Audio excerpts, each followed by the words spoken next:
and political stability. We're joined in studio by an international governance and delivery expert, Mr. Daniel Ikuenobe, to explore these issues and the broader implications on governance and investment across the African continent. Daniel, thanks so much for joining me this afternoon. Good afternoon.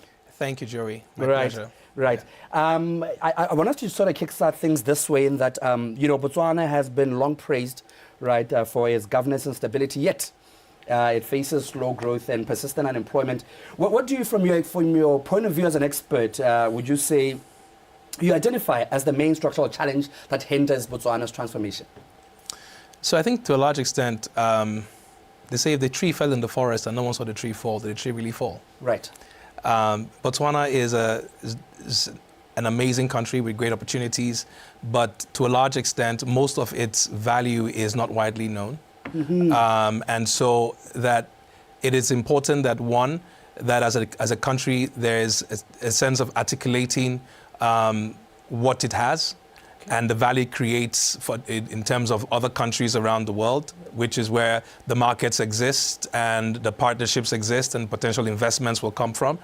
And having that knowledge, first of all, then being able to, having the capacity to master the kinds of governance structure, the kinds of transactional frameworks that you require to engage internationally. And lastly, to have a strong campaign that can then promote and project the best of Botswana. I actually like that you pointed that out. Perhaps one ought to wonder, I want us to speak to the African context here. Yes. Okay. From the global perspective, that is, what are the key factors driving Africa's growing appeal as one of the most promising investment frontiers? Africa has subsidized the world for centuries. Okay. And I think it has been flipped on its head. We're the wealthiest continent on the planet. Right. In terms of our vegetation, in terms of our natural resources, in terms of our human resources. But I think that when you don't value yourself or know what you have, you would tend to lose it, or you would tend to exchange your treasure for trash. Okay. Right. So we need to know what we have, value it right, and engage internationally on those bases.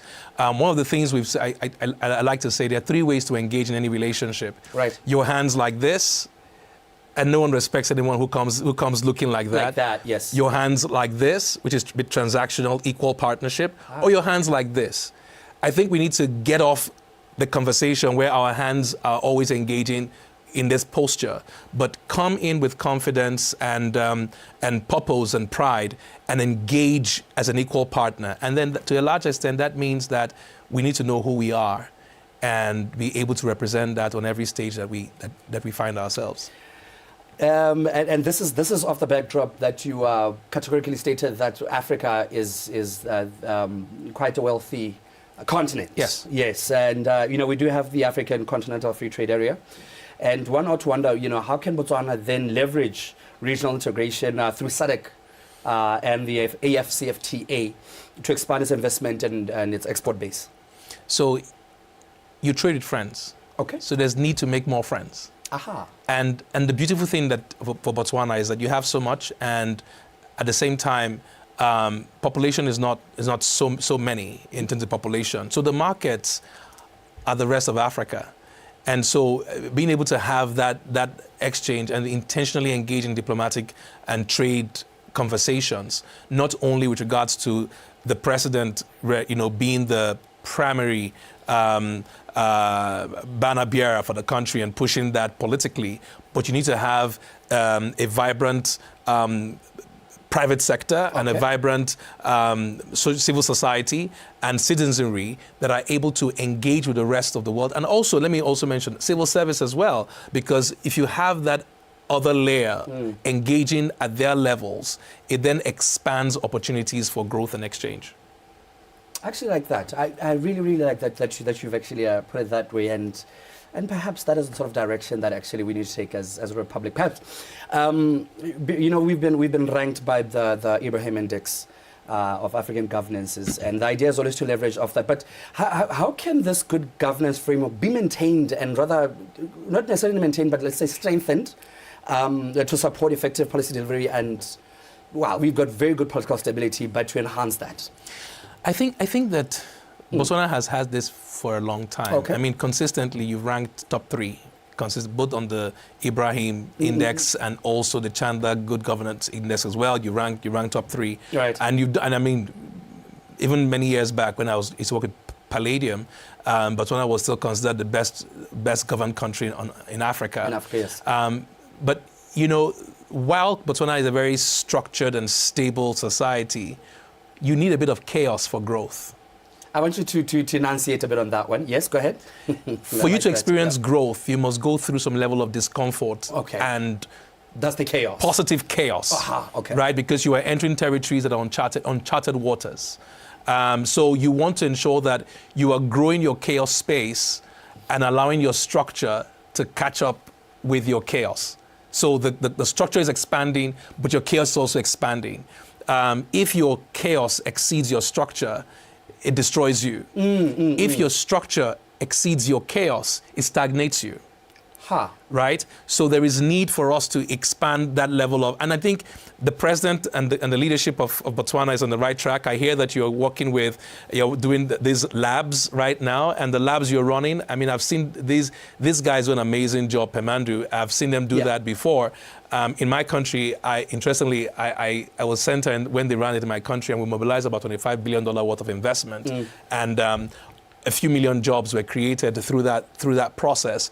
And I think that doing that, and again, there are a number of things that you have right in that process. One, there is high-level sponsorship. I know that your president, the vice president, and the ministers were all present throughout the process. Right. So leadership posture is right with regards to that.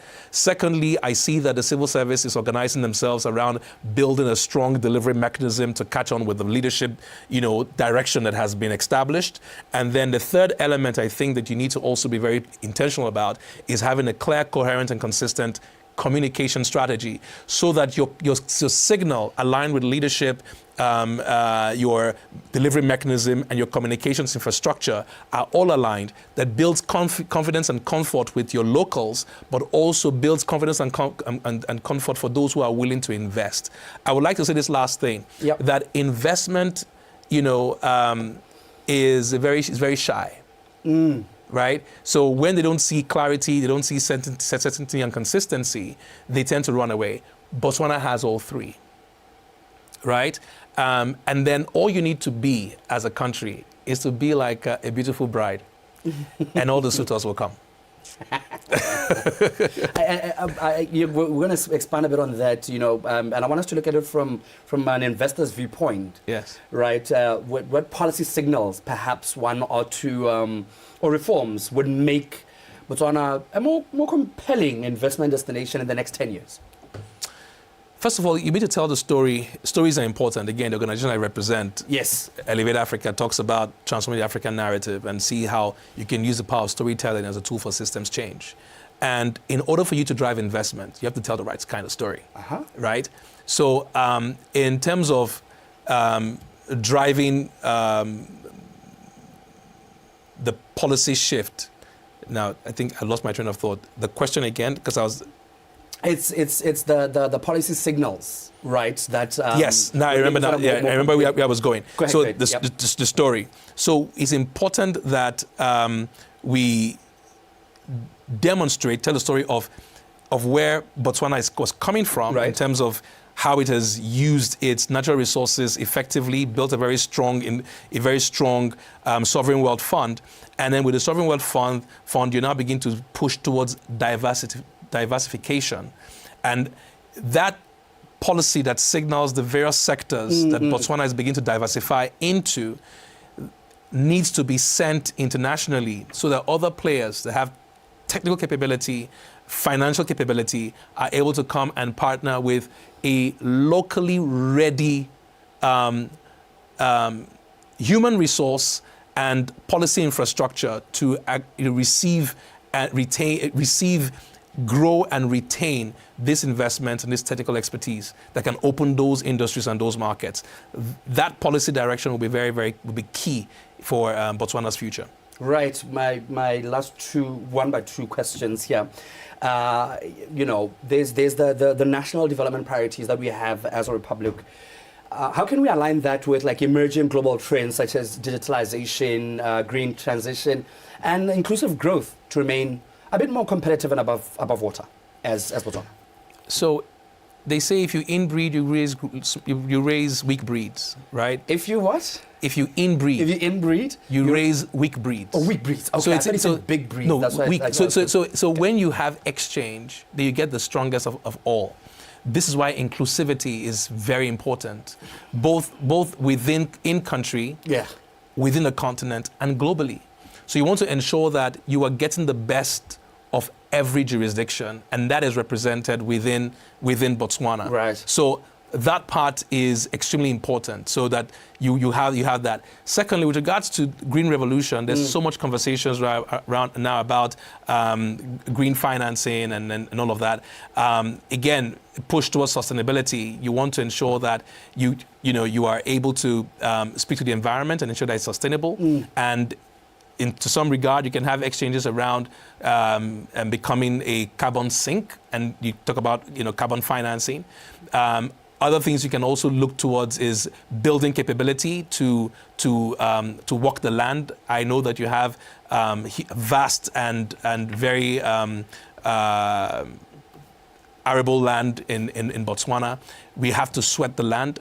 Back to fundamentals of economics, they'll say that you need land, labor, entrepreneurship, and capital. Right. You have a lot of land that is not being utilized, so we need to start working the lands and see how we can increase the productivity of our land, and also engage our people so that they have the capabilities to work that land, produce, and also establish relationships with the markets and send them out. So I think these are things that Botswana has available to it and can begin to work and see how we can scale and increase. Yeah.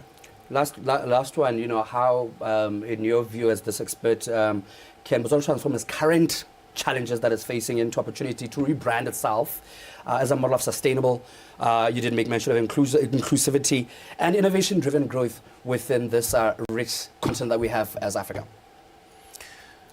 Taking its challenges to transform those particular challenges such that we can remodel ourselves and become more sustainable, inclusive, and the like. So every challenge is an opportunity. The way we create value is every time we solve a problem, every time we improve the performance of another, and every time we enhance experience. Right. These are opportunities for value creation. If there is one thing that Africa is rich in, we are rich in problems. So, and these problems, once solved, become opportunity for wealth creation and value creation and wealth creation. Yeah. So I think that it's to look inwards at all the challenges and see how you can convert them into investable opportunities and then drive for scale. Daniel, thank you so much for joining me this afternoon to just speak to this broad topic, speaking of the country, the continent and the globe holistically, and talking on the direction that which we could take to be able to also fare quite well within the global neighborhood. Thank you so much. We'll keep in touch with you. Thank you, Joey. Right. Pleasure. Right, and I was having a chat with international governance and delivery expert, Mr. Daniel Ikuenobe. I really hope I'm saying it properly. I'm not butchering it. And basically, we're just getting an appreciation of the economic challenges facing the country and just how we can best fare and become a lot better. In context, will follow from the hour of 2 till that of 6. And also from the hour of 2, do expect a live press briefing coming out of the Minister of Health, Dr. Stephen Modise, talking about the update, or rather giving an update on medicines and medical commodities availability within the country and the steps that have since been taken. You and I, let's do this thing again tomorrow. Good afternoon and bye-bye.